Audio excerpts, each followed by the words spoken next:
Hello students, तो आज हम कॉस्ट शीट से रिलेटेड देखते हैं क्वेश्चन नंबर 2। आप क्वेश्चन बुक में देख सकते हैं। बुक का सीरियल नंबर अलग हो सकता है। From the following particulars find out cost of raw material consume, prime cost, factory cost and profit on sales. निम्नलिखित सूचनाओं से प्रयुक्त सामग्री की लागत, आधारभूत लागत, कारखाना लागत तथा बिक्री पर लाभ ज्ञात कीजिए। और ये जो भी फाइंड करना है ये सभी कॉस्ट शीट की स्टेप्स होती है। नीचे आइटम्स देख लीजिए। Opening stock of raw material, purchase of raw material, carriage inward, opening stock of finished goods, closing stock of finished goods, closing stock of raw material, depreciation of plant, steam and power, factory rent, productive wages, non productive wages, office expenses, selling expenses and sales. Now solution. Question में prepare the cost sheet, लागत पत्र तैयार कीजिए, ऐसा तो नहीं लिखा है, लेकिन जो आइटम्स पूछी गई है ये सभी कॉस्ट शीट के फॉर्मेट में आती है। लास्ट क्वेश्चन हमने एक बहुत ही सिंपल देखा था। इस क्वेश्चन में आप ध्यान दें, जब भी क्वेश्चन में स्टॉक ऑफ रॉ मटेरियल्स दिया होता है, स्टॉक ऑफ रॉ मटेरियल्स दिया होता है, तो एक वर्किंग नोट आपको बनाना होगा।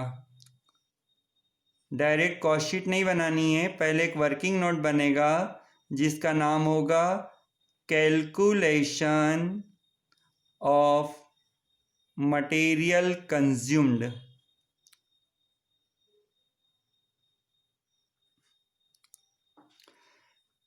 कैलकुलेशन ऑफ मटेरियल कंज्यूम का फॉर्मेट अपनी कॉपी में देखें आप।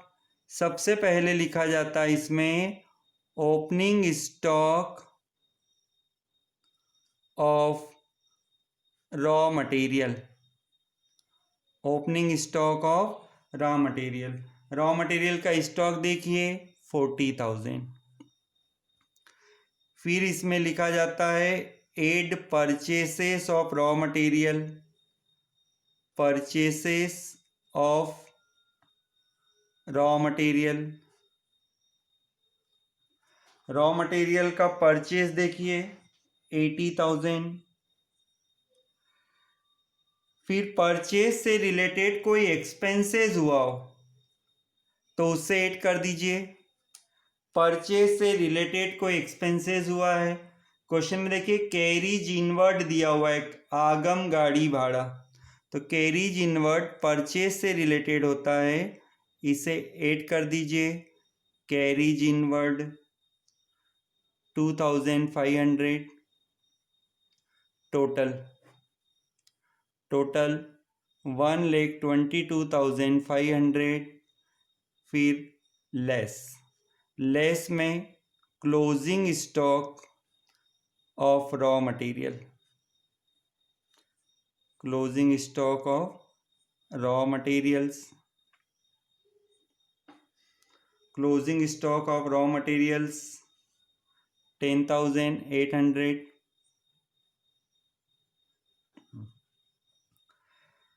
कभी मटेरियल रिटर्न टू सप्लायर दिया हो, मटेरियल लॉस्ट बाय फायर दिया हो, मटेरियल स्टोलन दिया हो, किसी भी प्रकार से रॉ मटेरियल कम हो रहा है तो उसे लेस वाली हेडिंग में लिखा जाता है। एक ही आइटम है, इसी को आउटर कॉलम में लिखो 10,800, तो माइनस करके देखिए 1,11,700। इसे हम कहेंगे मटेरियल कंज्यूम्ड। कंज्यूम्ड का मतलब यूज, इसे हिंदी में कहा जाता है प्रयुक्त सामग्री। इतने रुपए का मटेरियल एक्चुअल में यूज हुआ है। आप सोच रहे होंगे वर्किंग नोट क्यों बनाया हमने, तो जब क्वेश्चन में स्टॉक ऑफ रॉ मटेरियल दिया हो तो ये वर्किंग नोट बनता है। अब आगे हमें बनाना है कॉस्ट शीट। तो कॉस्ट शीट के लिए in the books of dash dash dash cost sheet for the, यहाँ पर डेट लिखी जाती है, डेट नहीं है, डैश डैश डैश कर दीजिए, पर्टिकुलर्स रुपीस। क्वेश्चन में आउटपुट नहीं दिया है इसलिए हमने एक ही कॉलम बनाया है। अब हम कॉस्ट शीट में आ गए। कॉस्ट शीट का फॉर्मेट आप देख सकते हैं। सबसे पहले लिखा जाएगा रॉ मटेरियल कंज्यूम्ड। किसी भी प्रोडक्ट के लिए मेन आइटम्स होता है रॉ मटेरियल, और रॉ मटेरियल आपने कंज्यूम का वर्किंग नोट बनाया था 1,11,700। अब देखिए और कौन सा आइटम आ सकता है। फर्स्ट हेडिंग को हम प्राइम कॉस्ट कहते हैं। प्राइम कॉस्ट में मटेरियल, लेबर और डायरेक्ट एक्सपेंसेस आता है। तो अपने क्वेश्चन में देखिए मटेरियल के अलावा ये लिखा है प्रोडक्टिव वेजेस। प्रोडक्टिव वेजेस को डायरेक्ट लेबर ही कहा जाता है, तो ये हमने लिख दिया प्रोडक्टिव वेजेस। प्रोडक्टिव वेजेस का अमाउंट देखिए 70,000।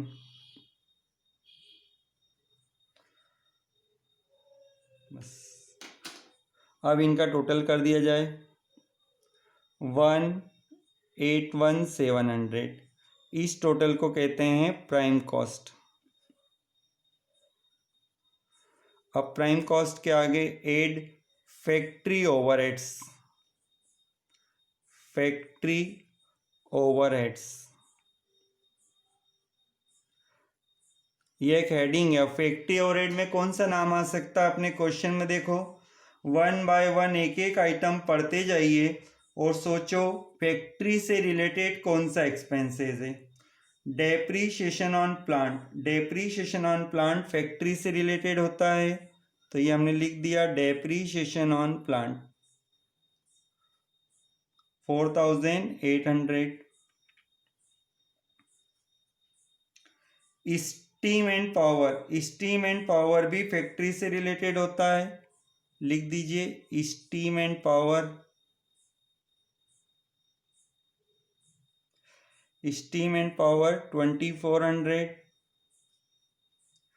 Factory rent. Factory rent factory से रिलेटेड हुआ, फैक्ट्री रेंट। आपके पास फॉर्मेट बना हुआ है जिसमें हर हेडिंग से रिलेटेड आइटम हमने लिखे हैं, आप देख सकते हैं। फैक्ट्री रेंट से आगे non productive wages. Non productive wages भी फैक्ट्री से रिलेटेड होता है, नॉन प्रोडक्टिव वेजेस।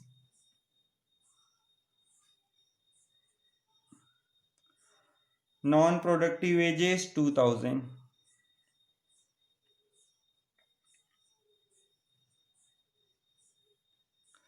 फैक्ट्री से रिलेटेड सभी एक्सपेंसेस आ चुके हैं। अब एक बार टोटल कर दिया जाए।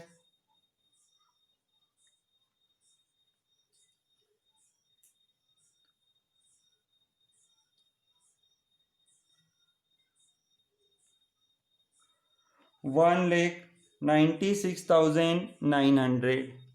इस 1,96,900 का नाम होगा factory cost.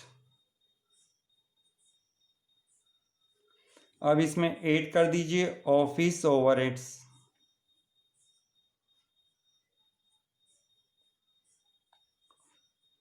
Office overheads. Office overheads में आने जैसा नाम देखिए क्वेश्चन में, 1 बाय 1 एक एक नाम पढ़ते जाओ। ऑफिस एक्सपेंसेस 12,000, एक ही आइटम है, आप डायरेक्ट लिख सकते हैं ऑफिस एक्सपेंसेस 12,000। फिर टोटल कर दिया जाए।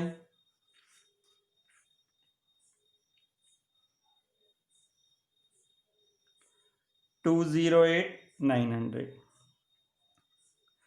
यहाँ पर cost of production.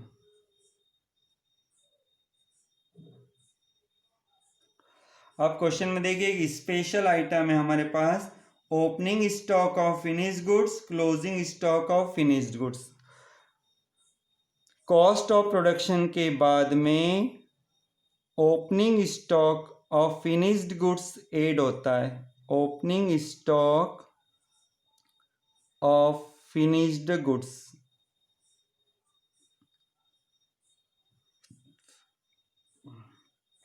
Amount 8,000। Total कर दीजिए 2,16,900। फिर लेस किया जाए closing stock of finished goods.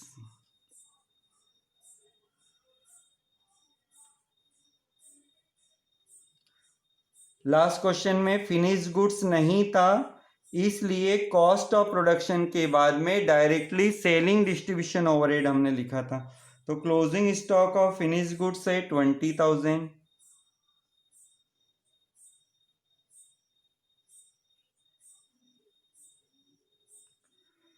तो ये हुआ 1,96,900।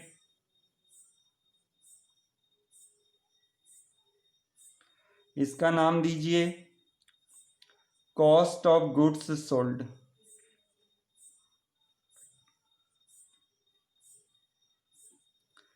अब इसमें ऐड किया जाए, कॉस्ट ऑफ गुड्स सोल्ड के बाद ऐड होता है selling and distribution overheads.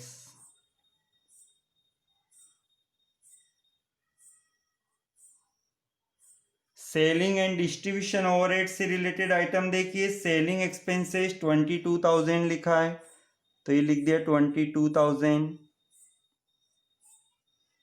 Total.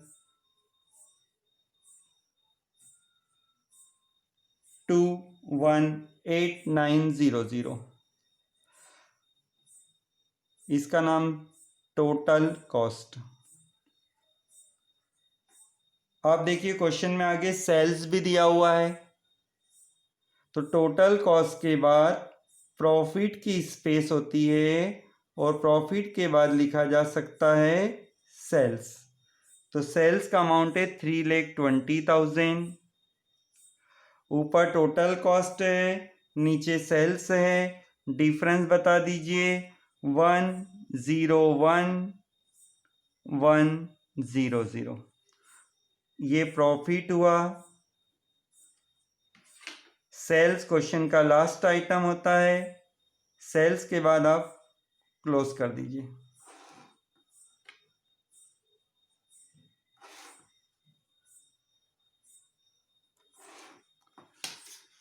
Clear?